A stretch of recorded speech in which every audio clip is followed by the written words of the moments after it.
Hello guys, good morning. So, pagkagising ko, nag-pray muna ako, and then, nag-skincare, and then, umakyat na ako dito sa taas para mag-devotion. And as you can see, tinataas ko yung kurtina para maliwanag.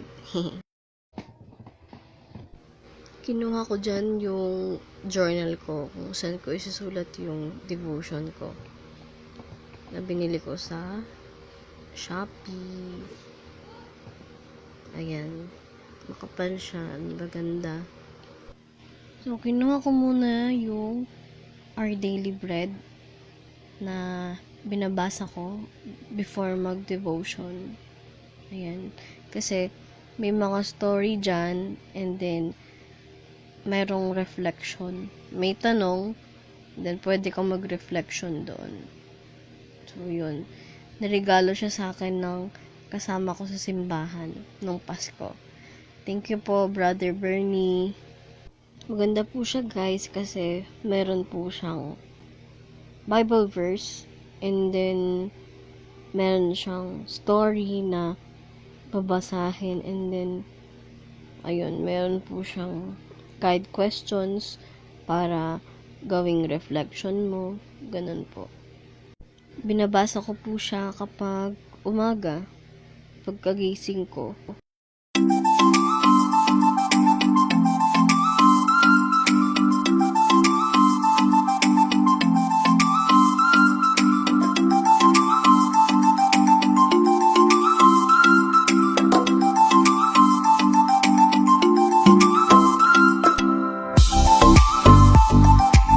Katapos ko po magbasa, binuklat ko na po yung journal ko.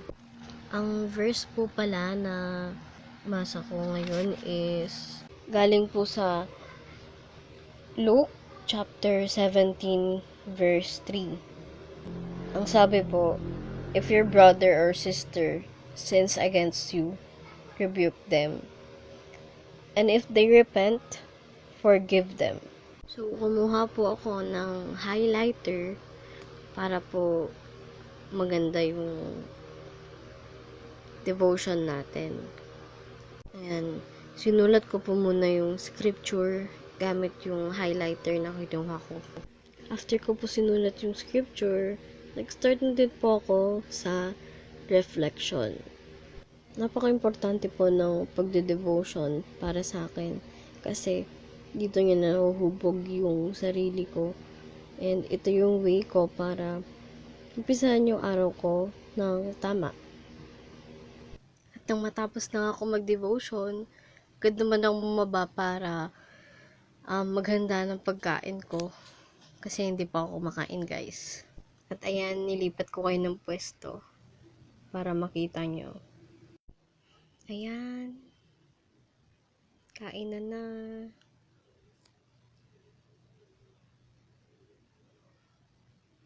Siyempre, bago muna mag-start, kumain, dasal muna. Ang ulam ko nga pala dyan, guys, is nag-fried rice si mama. Nag-fried rice siya. Nilagyan niya ng liquid seasoning, yung fried rice, and then merong egg and merong ham. So, ang sarap ng luto na dyan, kaya madami din ako nakain. Nag-church din yung mama ko kanina. Kaya, nagising siya ng maaga. And then, nag-prepare siya ng breakfast para sa amin. Sarap ng kain ni girl. Kita nyo naman, sunod-sunod yung subo. Parang gutom na gutom. Landi pa ng nails, naka-French tip pang ate mong girl. At yan, kumuha ako ng tubig kasi nauhaw na ako. And yan, kain ulit. Gutom yarn, papakit pa.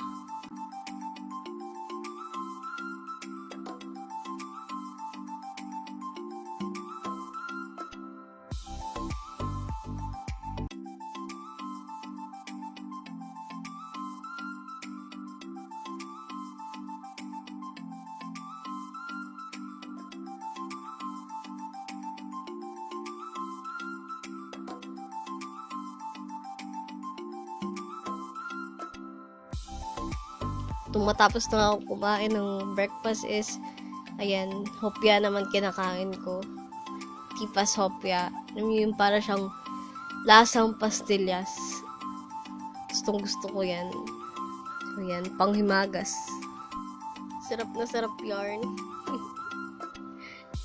Nagutom talaga siya. Yan, nakaligo na ako dyan dahil pupunta ako ng meeting namin sa parish. Yan. Cute.